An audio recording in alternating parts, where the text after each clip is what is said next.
நடிகை தீபிகா படுகோன் சினிமாவில் மட்டும் இல்லாமல் பல்வேறு சமூக நிகழ்வுகள், முக்கியமான புள்ளிகளோட அபத்தமான பேச்சுகள், சில சமூக அவலங்களுக்கு எதிராக குரல் கொடுத்துட்டு வர்றாங்க. சில மாதங்களுக்கு முன்னாடி தான் இவங்களுக்கு ஒரு மகள் பிறந்தாங்க. இவர் நடிகர் ரன்வீர் சிங்கை திருமணம் செய்து கொண்டு மன வாழ்க்கையில் ஈடுபட்டு வர்றாங்க. இது மட்டும் இல்லாமல் தன்னுடைய சினிமா கெரியர் மீதும் தனி கவனம் செலுத்திட்டு வர்றாங்க.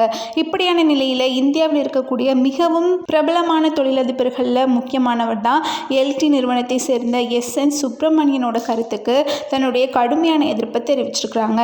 தீபிகா எப்போதுமே மிகவும் தைரியமான நடிகையாக இருந்திருக்கிறாங்க. தன் மீதான விமர்சனங்களோ அல்லது சமூகத்தில் நடைபெறும் முக்கியமான நிகழ்வுகள் குறித்தோ, மேலும் அந்த நிகழ்வுகள் குறித்து யாராவது அபத்தமான கருத்தினை தெரிவித்தால் அதற்கு தன்னுடைய பதிலடியை கொடுத்து வந்தாங்க.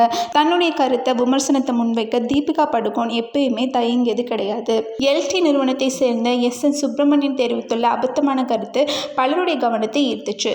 அதாவது, ஒருவர் வாரத்தில் 90 மணி நேரம் வேலை செய்ய வேண்டும், ஞாயிற்றுக்கிழமைகளில் உங்களை வேலை செய்ய வைக்க முடியவில்லையே அப்படின்னு நான் ரொம்பவும் ஃபீல் பண்ணுறேன். மேலும் எவ்வளவு நேரம்தான் நீங்களும் உங்கள் மனைவியையே பார்த்து கொண்டிருப்பீர்கள்? நான் வாரத்தின் எல்லா நாட்களிலும் வேலை செய்கிறேன் அப்படின்னு கூறியிருந்தாங்க. இவருடைய இந்த அபத்தமான கருத்து இணையதளத்தில் வேகமாக பரவிச்சு. மேலும் இவருடைய கருத்து இந்திய அரசியலமைப்பு சட்டத்திற்கு எதிராகவும் இருக்குது.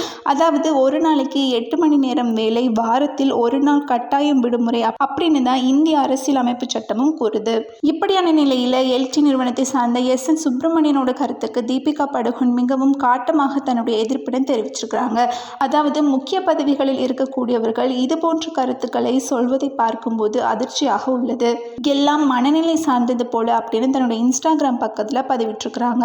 தீபிகா படுகோனோட இந்த பதிவு பலருடைய கவனத்தை ஈர்த்தது மட்டும் இல்லாமல் பலரும் தீபிகாவோட பதிவுக்கு ஆதரவான கருத்தை தெரிவிச்சிட்டு வர்றாங்க.